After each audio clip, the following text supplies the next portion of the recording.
Hello friends, स्वागत है आप सभी का आपके अपने यूट्यूब चैनल PS कटियार में। क्या होगा अगर मैं आपसे कहूँ कि आपको 3000 किलो आइस के टुकड़े को एक कॉन्टिनेंट से दूसरे कॉन्टिनेंट पर लेकर जाना है। और ये दो कॉन्टिनेंट है, अफ्रीका और यूरोप, जहाँ आपको 2500 किलोमीटर अफ्रीका के भीषण गर्मी वाले एरिए से होकर गुजरना है, जो है वहाँ का रेगिस्तानी इलाका। तो आप क्या कहेंगे? आप यही कहेंगे कि सारी बर्फ़ तो पानी बन जाएगी, पर नहीं। ऐसा ही एक चैलेंज पूरा करके दिखाया है नॉर्वे की एक कंपनी ने। हुआ ये था कि लग्जमबर्ग में एक रेडियो लग्जमबर्ग ने एक चैलेंज अनाउंस किया। ये चैलेंज था 3000 केजी के आइस ब्लॉक को आर्कटिक रीजन से अफ्रीका तक पहुंचाना। और रेडियो लग्जमबर्ग ने यह भी अनाउंस किया कि जो भी ये आइस चैलेंज पूरा कर लेगा उसे 1 केजी आइस के बदले $16,000 दिए जाएंगे। मतलब अगर हम हिसाब लगाएं तो 1 केजी आइस के लिए $16,000, यानी 3000 केजी आइस के लिए $48 मिलियन। पर इस चैलेंज को पूरा करने के लिए कुछ शर्तें भी थीं, और ये शर्तें कुछ इस प्रकार थीं, जैसे कि पूरा आइस ब्लॉक सिंगल पीस में ही अपने डेस्टिनेशन तक पहुंचना चाहिए, कोई भी टूट फूट नहीं होनी चाहिए। दूसरी ये थी कि ये ice block by road he transport होगा, और ट्रांसपोर्टेशन के दौरान कोई भी रेफ्रिजरेटर यूज़ नहीं होगा। ये उनकी तीसरी शर्त थी।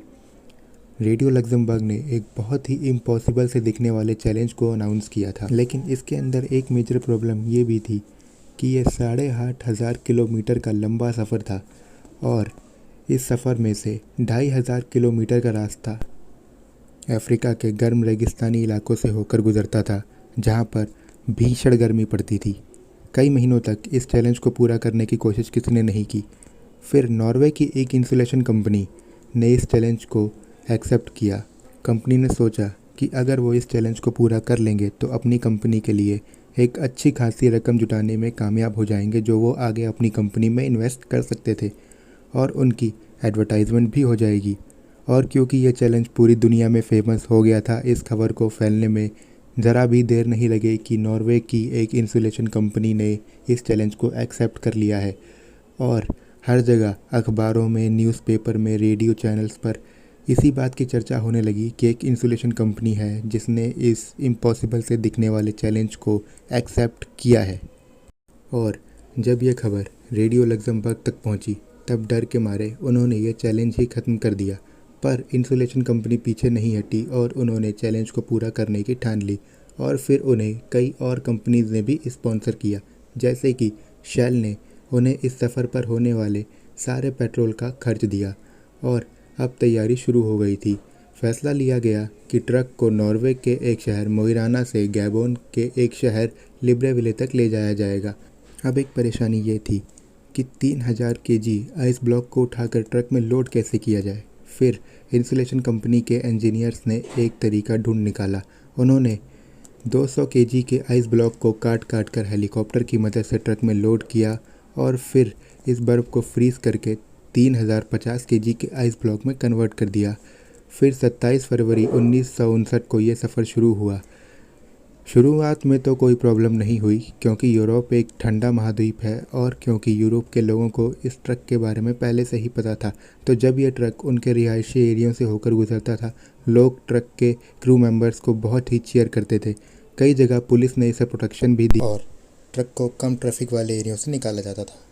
और यूरोप की सड़कें भी बहुत ज़्यादा अच्छी थीं, इसलिए ज़्यादा परेशानी नहीं हुई। पर जैसे ही ट्रक अफ्रीका में एंटर हुआ, प्रॉब्लम्स शुरू हो गई। दिन में बहुत गर्मी होने की वजह से बर्फ़ पिघलने लगी थी, और सड़कें ना होने की वजह से ट्रक बार बार रेत में फंस जाता था, और कई घंटे इसे निकालने में चले जाते थे। और अब क्रू मेंबर्स की तबीयत भी ख़राब होने लगी थी, और ट्रक को लुटेरों का खतरा भी था। पर उन लोगों ने हार नहीं मानी, और 28 दिनों के बाद ये सफ़र पूरा हुआ। और अब सारी दुनिया की नज़रें इस बात पर टिकी थी कि ट्रक में कितनी बर्फ़ बची है। जब यह ट्रक नॉर्वे से निकला था, तब इस ट्रक के अंदर 3050 केजी बर्फ़ थी, और जब इस ट्रक को लिब्रेविल में चेक किया गया, तब इसमें 2714 केजी बर्फ़ बची थी।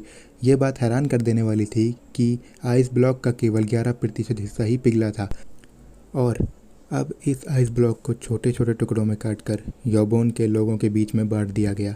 ये पहली बार था जब यौबोन के लोगों ने बर्फ़ जैसा कुछ देखा था।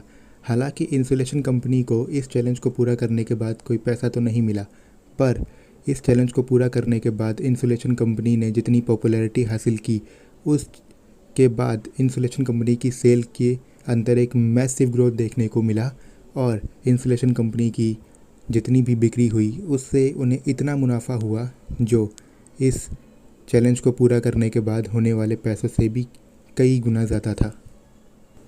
दोस्तों, आपको ये जानकारी कैसे लगी हमें कमेंट्स में ज़रूर बताइएगा, और अगर आपको ये वीडियो अच्छी लगी हो तो लाइक करें और इसे अपने दोस्तों के साथ शेयर करें, और ऐसे ही और भी इंटरेस्टिंग वीडियोस देखने के लिए हमारे चैनल को सब्सक्राइब करें।